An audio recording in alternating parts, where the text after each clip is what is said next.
Have you ever wanted to speak so clearly, so powerfully, that your words strike deeper than any shout, leaving the other person completely silent?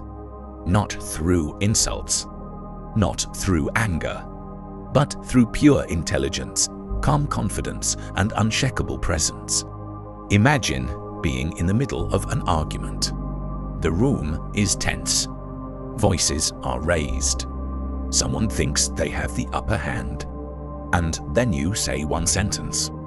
Just one. Suddenly, the noise fades. They stop. They look at you differently. They realize the conversation has shifted. You've taken control without ever losing your calm. That's not just communication. That's mastery.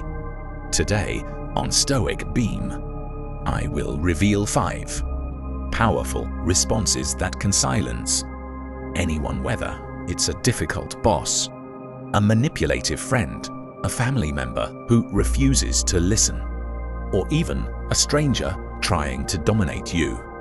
But listen closely. Response number 3, if you use it correctly, can disarm even the most aggressive manipulator. Stay with me until the end, because once you practice these responses, you won't just win arguments. You'll command respect. You'll radiate authority. And most importantly, you'll discover that true strength is not in shouting louder, but in speaking wiser. We've all felt that frustration before. You're saying something reasonable, logical, necessary, yet the other person won't listen. They interrupt. They get louder. They try to win by sheer force. Our society often confuses volume with strength, aggression with confidence, and fear with respect. But that isn't respect, it's domination. And domination fades quickly. True power is something else. True power is when you speak with such clarity, composure, and control that no one can ignore you. And that begins with these responses. Response 1, I don't need to raise my voice to be right. Picture this, you're in a workplace meeting. A colleague challenges your idea, and instead of debating respectfully, they raise their voice. The room feels tense. Everyone looks at you, waiting for your reaction. Most people would shout back, but you look them straight in the eye, steady and calm, and say, I don't need to raise my voice to be right. Suddenly, the energy shifts. The loudness loses its power. Everyone notices your calm presence. The Stoics understood this well. Epictetus warned, "He who cannot control his tongue will be a slave to his emotions." You've just proven mastery. You don't compete with noise. You dominate with composure. Response 2, the way you speak says more about you than it does about me. Picture this, you're at a family dinner. A relative makes a sarcastic jab at you, maybe about your choices, your career, or your beliefs. Everyone is waiting to see if you'll snap back. Instead, you smile slightly and reply, "The way you speak says more about you than it does about me."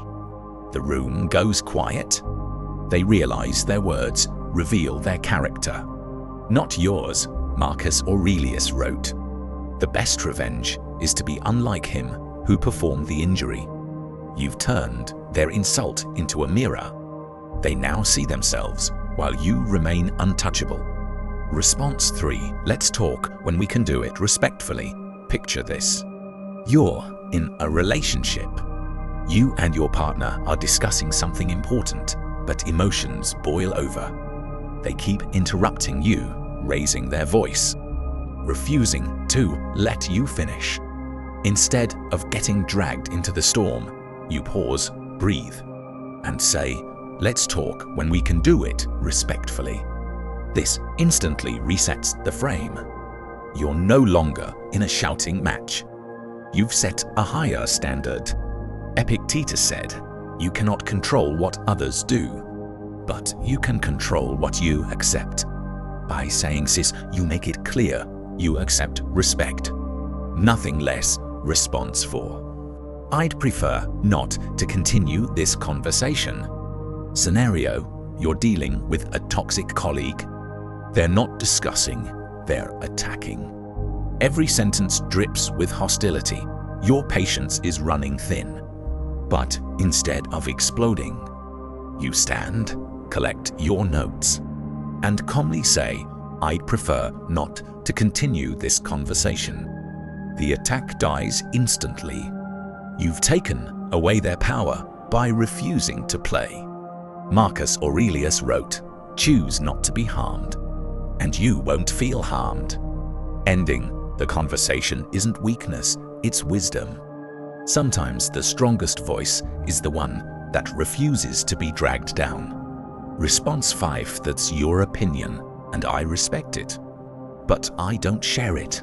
Scenario: a close friend insists you should make a life choice, maybe a career path, maybe a relationship decision that doesn't align with who you are. They push harder, convinced they know best. You listen quietly. Then you say, that's your opinion, and I respect it, but I don't share it. The pressure evaporates. You've acknowledged their right to speak, but also affirmed your independence. Seneca said, "To be a slave to the opinion of others is the worst of all prisons." This phrase unlocks the door to freedom. It shows you think for yourself, and no amount of persuasion will change that. Now, let's bring it all together. 5 phrases that silence without anger, that protect you without violence, that lift you above the chaos. 1. I don't need to raise my voice to be right. 2. The way you speak says more about you than it does about me. 3. Let's talk when we can do it respectfully. 4. I'd prefer not to continue this conversation. 5. That's your opinion, and I respect it, but I don't share it. Use them, practice them, make them part of who you are. Because when you speak with calmness in the middle of chaos, you don't just silence the noise, you command respect. And people will notice. They'll tread carefully. They'll listen more closely. Because you'll no longer be someone who reacts. You'll be someone who leads. This is the essence of Stoic strength. Not in overpowering others, but in mastering yourself. Here at Stoic Beam, I share wisdom from the Stoics to help you live with clarity, dignity, and inner strength. Subscribe now, turn on notifications, and join a community of thinkers and leaders who refuse to be broken by noise. And tell me in the comments, which of these 5 responses will you use first?